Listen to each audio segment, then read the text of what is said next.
তুমি একা বসে কি করছো গো এখানে? কিছু না, এমনি বসে আছি। কিছু বলবে? জি বলবো। সুজির রুটি কিভাবে বানালে অনেক দিন থাকবে? ও আচ্ছা, এই জানতে এসেছো। ঠিক আছে, বলছি। সুজির সাথে পানি মিশিয়ে বেশি করে ছানবে, বেশি নরম করবে না, হ্যাঁ।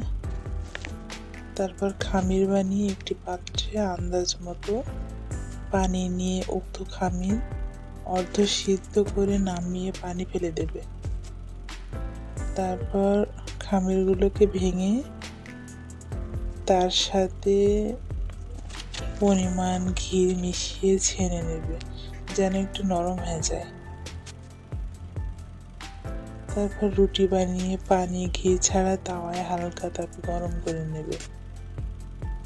রুটিগুলো মোটা বানাবে না,